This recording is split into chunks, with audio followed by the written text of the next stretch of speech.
എല്ലാവർക്കും നമ്മളുടെ പുതിയൊരു വീഡിയോയിലേക്ക് സ്വാഗതം. എല്ലാവരും സുഖമായിട്ടിരിക്കുന്നു വിശ്വസിക്കുന്നു. അതുപോലെ തന്നെ ഞങ്ങളിവിടെ സുഖമായിട്ടിരിക്കുന്നു. അപ്പോൾ പനിയൊക്കെ മാറി ക്ഷീണമൊക്കെ മാറി ഇപ്പോൾ ഓക്കെ ആയിട്ടുണ്ട്. പിന്നെ ഇവിടെ ചൂട് കൂടുതലാണെന്നുള്ള ഒരു പ്രശ്നം മാത്രമേ ഉള്ളൂ, അല്ലാതെ വേറെ വിഷയങ്ങളൊന്നുമില്ല. എല്ലാവരും ഹാപ്പി ആയിട്ട് തന്നെ ഇരിക്കുന്നു. അപ്പോൾ ഇന്ന് നമ്മൾ പാചകവും കാര്യങ്ങളും ഒന്നും ആയിട്ടല്ല വന്നിരിക്കുന്നത്. ഇന്ന് നമ്മളൊരു ക്ലീനിങ് ടിപ്പാണ്. അത് നമ്മുടെ വീടുകളിലൊക്കെ ഒട്ടുപാത്രങ്ങളൊക്കെ ഇല്ലേ, നിലവിളക്കെ കിണ്ടി അങ്ങനെയുള്ള സാധനങ്ങളൊക്കെ ഇല്ലേ, അതൊക്കെ ക്ലീൻ ചെയ്യുക എന്ന് പറഞ്ഞാൽ സ്ത്രീകളുടെ ഒരു വലിയ ടാസ്ക് തന്നെയാണ്. അപ്പോൾ അത് വൃത്തിയായിട്ടിരിക്കുന്നാലല്ലേ നമ്മുടെ വീടുകളിലൊരു ഐശ്വര്യമൊക്കെ ഉണ്ടാകത്തുള്ളൂ. നമ്മൾ വിളക്കൊക്കെ കത്തിക്കുമ്പം നല്ല തിളങ്ങുന്ന വിളക്കിനകത്ത് കത്തിക്കും, അതൊരു പ്രത്യേകതയല്ലേ.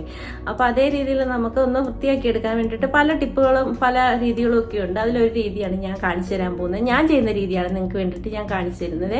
അപ്പോൾ വീഡിയോ കണ്ടുകൊണ്ടിരിക്കുന്ന സമയത്ത് നിങ്ങൾക്ക് എൻ്റെ ചാനൽ ഇഷ്ടപ്പെടുകയാണെങ്കിൽ ഒന്ന് സബ്സ്ക്രൈബ് ചെയ്യാനും ലൈക്ക് ചെയ്യാനും ഷെയർ ചെയ്യാനും കമൻറ്റ് ചെയ്യാനും മറന്നു പോകരുത്. അതുപോലെ തന്നെ സ്കിപ്പ് ചെയ്യാതെ വീഡിയോ മുഴുവനൊന്ന് കാണണേ.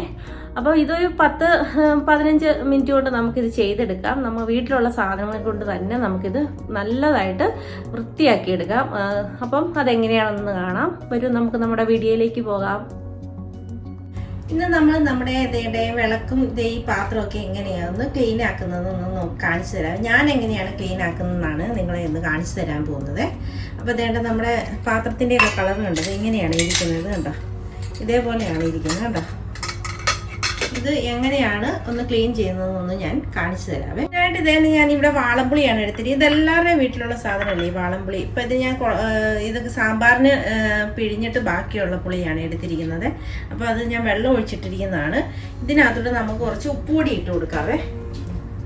നമ്മൾ പിഴിയുന്നതിൻ്റെ ബാക്കിയുള്ളത് മതി, അത് അല്ലാതെ നമ്മൾ വേറെ സെപ്പറേറ്റ് എടുക്കേണ്ട ആവശ്യമൊന്നുമില്ല. അതിനകത്തോട്ട് ഞാൻ കുറച്ച് ഉപ്പുപൊടി ഇട്ട് കൊടുത്തിട്ടുണ്ട്. എന്നിട്ട് നമുക്കിത് നന്നായിട്ടൊന്ന് കലക്കി കൊടുക്കാം. ഇപ്പം നമ്മുടെ പുളിയൊക്കെ നന്ന് മിക്സ് ചെയ്തെടുത്തിട്ടുണ്ട്. ഇനി നമുക്ക് ഇതൊന്ന് തേച്ച് കൊടുക്കാം ഇതിലേക്ക്. അപ്പോൾ ഞാൻ ആദ്യം ഇതൊന്ന് വാഷ് ചെയ്തെടുക്കുവാണേ. നന്നായിട്ടൊന്ന് കഴുകിയെടുക്കണം. അതിൻ്റെ എണ്ണമയമൊക്കെ ഉണ്ടല്ലോ, ഒക്കെ ഒന്ന് പോകാൻ വേണ്ടിയിട്ട് സോപ്പൊന്നും ഇട്ടല്ല, അല്ല വെറുതെ വെള്ളം ഒഴിച്ചൊന്ന് കഴുകിയെടുക്കുന്നതേ ഉള്ളൂ. അതിന് ശേഷം ഇതുപോലെ നമുക്കിതിലേക്ക് തേച്ച് പിടിപ്പിച്ച് കൊടുക്കാം. ഇതിലത്തെ ക്ലാവൊക്കെ ഉണ്ട്. ഞാൻ എണ്ണ കത്തിക്കുമ്പോഴത്തേന് എണ്ണ ഒഴുകി വരുന്നതാണെന്ന് തോന്നുന്നു. തിരിയെന്ന് ഒഴുകുന്ന ഭാഗത്താണ് ഈ ക്ലാവ് പിടിച്ചിരിക്കുന്നത്. താഴോട്ട് വീഴുന്ന സ്ഥലത്ത് ക്ലാവ് പിടിച്ചിരിക്കും. പിന്നെ അത് നന്നായിട്ടൊന്ന് ഞാൻ തേച്ച് കൊടുക്കുന്നുണ്ട്. പിന്നെ ഇവിടെ ഞാൻ ഈ ചെറിയ വിളക്കാണ് യൂസ് ചെയ്യുന്നത്. തീരെ ഒത്തിരി വലിയ വിളക്കല്ല. നാട്ടിൽ നിന്ന് കൊണ്ടുവരാനുള്ള ബുദ്ധിമുട്ടും അതുപോലെ തന്നെ പിന്നെ നമ്മൾ പോകുമ്പോൾ പിന്നെ ഇതൊന്നും കൊണ്ടുപോകത്തില്ലല്ലോ. പിന്നെ ഇതെല്ലാം കെട്ടിപ്പൊഞ്ഞ് തിരിച്ചൊന്നും കൊണ്ടുപോയി നടക്കുമല്ലോ. അതുകൊണ്ട് നമ്മൾ ചെറുതാണ് ഇവിടെ യൂസ് ചെയ്യുന്നത്. പിന്നെ ഈ ചന്ദനത്തിരി കുത്തുന്നതും എല്ലാം ചെറുതാണ്. പിന്നെ ഇവിടെ കിണ്ടി കിട്ടാനായിട്ട് മാർഗ്ഗമില്ലായിരുന്നു. ഞാൻ നാട്ടിൽ നിന്ന് വാങ്ങിച്ചുകൊണ്ട് വരാൻ മറന്നു. പിന്നെ ഞാൻ ഇവിടെ നിന്ന് ഒരു ചെറിയൊരു മൊന്ത പോലത്തെ സംഭവം മേടിച്ചാണ് ഇവിടെ. അതും കൂടെ വെച്ചില്ലെങ്കിൽ നമുക്ക് എന്തോ ഒരു ബുദ്ധിമുട്ട് പോലെയാണ്. അതുകൊണ്ടാണ് അത് വാങ്ങിച്ചത്. പിന്നെ ഇത് കണ്ടോ, ചന്ദനത്തിരിയൊക്കെ കുത്തുന്നതൊക്കെ തീരെ ചെറുതാണ് വാങ്ങിച്ചിരിക്കുന്നത്. തട്ടോ അതുപോലെ തന്നെ തീരെ ചെറുതാണ് എല്ലാം കൂടെ വാങ്ങിച്ചത്. ഇതിലും തീരെ ചെറുതായിരുന്നു എൻ്റെ ആദ്യം ഞാൻ കൊണ്ടുവന്നത്. അത് പിന്നെ എന്തോ പറ്റി എന്താണെന്നറിയത്തില്ല. അത് കുറച്ചൊരു പൊടിക്ക് എണ്ണ ഒഴിക്കുമ്പോൾ തന്നെ അത് ഇതായിപ്പോവും. അതുകൊണ്ട് ഞാൻ പിന്നെ വേറെ ഇത് മേടിച്ചതാണ്. പിന്നെ ഈ തട്ടത്തിനകത്തൊക്കെ കളർ വ്യത്യാസം വരുന്നത് ചിലത് നല്ല ഓടല്ലെന്ന് തോന്നുന്നു, അതാണെന്ന് തോന്നുന്നത്. നല്ല ചെമ്പ് പാത്രമൊക്കെയാണ് ഇങ്ങനെ കളർ വ്യത്യാസമൊന്നും വരത്തില്ല. ചിലതിനൊക്കെ ഇങ്ങനെ നമ്മൾ വിളക്കൊക്കെ വെച്ച് കഴിയുമ്പോൾ ക്ലാവ് പിടിക്കുന്ന സ്ഥലത്തൊക്കെ കളർ വ്യത്യാസം വരുന്നുണ്ട്. എനിക്കിത് ഈ പാത്രത്തിന് മാത്രം അങ്ങനെ ഒരു പ്രശ്നം വന്നിട്ടുണ്ട്. നമ്മൾ ഇതൊക്കെ ഇട്ട് ക്ലീൻ ചെയ്യുന്ന സമയത്ത് നമുക്ക് നന്നായിട്ട് അറിയാൻ പറ്റും, അകത്തും പുറത്തുമായിട്ടേ. അത് എത്ര നമ്മൾ എന്തൊക്കെ കൊണ്ട് ക്ലീൻ ചെയ്താലും അത് പോകത്തില്ല. ഒരു റെഡ് കളർ പോലെ ആ ഭാഗത്തായിട്ട് വരുന്നുണ്ട്. ചില ഭാഗത്ത് കറുപ്പ് പോലെയും വരാറുണ്ട്. അതെന്നാന്ന് എനിക്കറിയത്തില്ല. ഇനി പാത്രത്തിൻ്റെ ആണോ അതോ കൊള്ളുവല്ലാത്തതാണോ എന്നൊന്നും നമുക്കറിയത്തില്ല. നമ്മളെല്ലാം ഒരേപോലെയല്ലേ മേടിക്കുന്നതിൻ്റെ ക്വാളിറ്റി ഒന്നും നമുക്ക് അറിയാൻ പറ്റത്തില്ലല്ലോ. ഇപ്പോൾ നമ്മുടെ പാത്രത്തിലെല്ലാം നല്ലതായിട്ട് ഞാൻ തേച്ച് പിടിപ്പിച്ചിട്ടുണ്ട്. അത് നമ്മൾ കൈകൊണ്ട് തേക്കുമ്പോൾ തന്നെ നമുക്കിതിൻ്റെ വ്യത്യാസം മനസ്സിലാകും. നന്നായിട്ട് വെളുത്ത് വന്നിട്ടുണ്ട്. ഇതേ രീതിയിൽ ഉരച്ചിട്ടാണെങ്കിലും നമുക്കത് ഇത് കണ്ടോ, ഇതിന് കാണുമ്പോൾ തന്നെ അറിയത്തില്ല ഇതിൻ്റെ കളർ കണ്ടോ, നല്ല വ്യത്യാസം വന്നിട്ടുണ്ട്. ഇതേ രീതിയിൽ വേണമെങ്കിലും നമുക്ക് കഴുകി തന്നെ എടുക്കാം. പിന്നെ ഇത് ഒരു 5 മിനിറ്റോ സമയമുണ്ടെങ്കിൽ 10 മിനിറ്റ് നമുക്കിതൊന്ന് ഇതിങ്ങനെ തേച്ചിട്ടൊന്ന് വെക്കണേ. വെച്ച് കഴിഞ്ഞിട്ട് ഇത് കണ്ടോ, ഇപ്പോൾ തന്നെ നമ്മുടെ വിളക്കൊക്കെ നല്ലതായിട്ട് തിളങ്ങാൻ തുടങ്ങി. ഇതുപോലെ ഒന്ന് കൈ കൊണ്ടൊന്ന് അമർത്തി തേച്ച് കൊടുത്താൽ ഇത് നന്നായിട്ട് വെളുത്ത് കിട്ടും.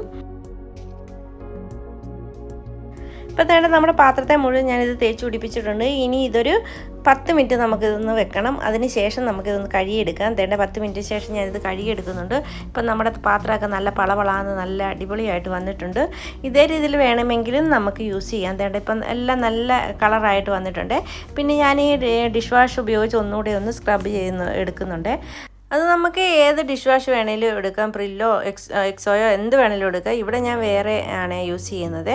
അപ്പോഴത്തേന് അത് ഞാൻ ഇതിലേക്ക് ഒഴിച്ചു കൊടുത്ത് നന്നായിട്ട് ഒന്നുകൂടി ഒന്ന് കഴുകിയെടുക്കുവാണ്. ആ സ്ക്രബ് കൊണ്ട് ഒന്നുകൂടെ സ്ക്രബ് ചെയ്തെടുക്കുവാണ്. അപ്പോൾ ഒന്നുകൂടെ നല്ല കളറ് നമ്മുടെ പാത്രത്തിന് കിട്ടുവേ.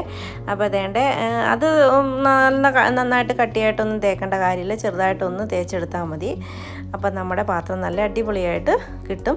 ഒത്തിരി സമയമൊന്നും എടുക്കേണ്ട, ഒരു 10-15 മിനിറ്റത്തെ കാര്യമേ ഉള്ളൂ. നമുക്ക് പെട്ടെന്ന് ഇത് കഴുകിയെടുക്കുകയും ചെയ്യാം. നമുക്ക് എപ്പോൾ വേണേലും വീട്ടിലുള്ള സാധനം വെച്ചല്ലേ എപ്പോൾ വേണേലും നമുക്കിത് ചെയ്തെടുക്കുകയും ചെയ്യാം. നമ്മുടെ പാത്രമൊക്കെ നന്നായിട്ട് പളവളാന്ന് തിളങ്ങുകയും ചെയ്യും. അപ്പോൾ ഞാനിത് സ്ക്രബ് കൊണ്ട് തേച്ചതിന് ശേഷം നമ്മുടെ പാത്രം എല്ലാം ഒന്ന് കഴുകിയെടുക്കുകയാണ്. കാണുമ്പോൾ തന്നെ അറിയത്തില്ലേ നല്ല അടിപൊളിയായിട്ട് വന്നിട്ടുണ്ട് കേട്ടോ.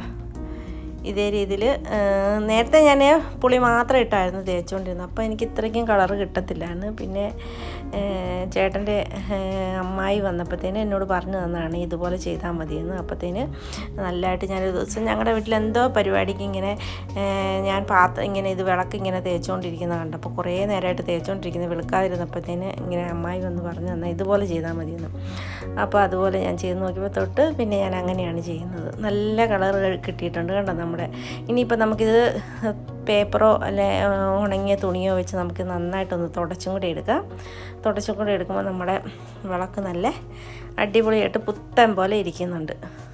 അപ്പോൾ ഇത്രയാണ് എൻ്റെ വിളക്ക് ക്ലീനിങ്ങിൻ്റെ വിശേഷങ്ങൾ. വീഡിയോ ഇഷ്ടപ്പെട്ടാൽ ലൈക്ക് ചെയ്യാനും ഷെയർ ചെയ്യാനും സബ്സ്ക്രൈബ് ചെയ്യാനും മറന്നു പോരുതേ. സബ്സ്ക്രൈബ് ചെയ്യാതെ ആരെങ്കിലും കാണുന്നുണ്ടെങ്കിൽ പ്ലീസ് ഒന്ന് സബ്സ്ക്രൈബ് ചെയ്ത് സപ്പോർട്ടും കൂടെ ചെയ്തേക്കണേ. അതുപോലെ തന്നെ സ്കിപ്പ് ചെയ്യാതെ വീഡിയോ മുഴുവനും കാണണേ. ഇതേ രീതിയിൽ വിളക്ക് ക്ലീൻ ചെയ്ത് നോക്കിയിട്ടില്ലാത്തവർ തീർച്ചയായിട്ടും ഇതേ രീതിയിലൊന്ന് ചെയ്ത് നോക്കണേ. നല്ല റിസൾട്ട് തന്നെ കിട്ടും. ഉറപ്പായിട്ടും ചെയ്ത് നോക്കിയിട്ട് നിങ്ങൾ കമൻറ്റ് ബോക്സിൽ കമൻറ്റായിട്ടൊന്ന് അറിയിക്കണേ.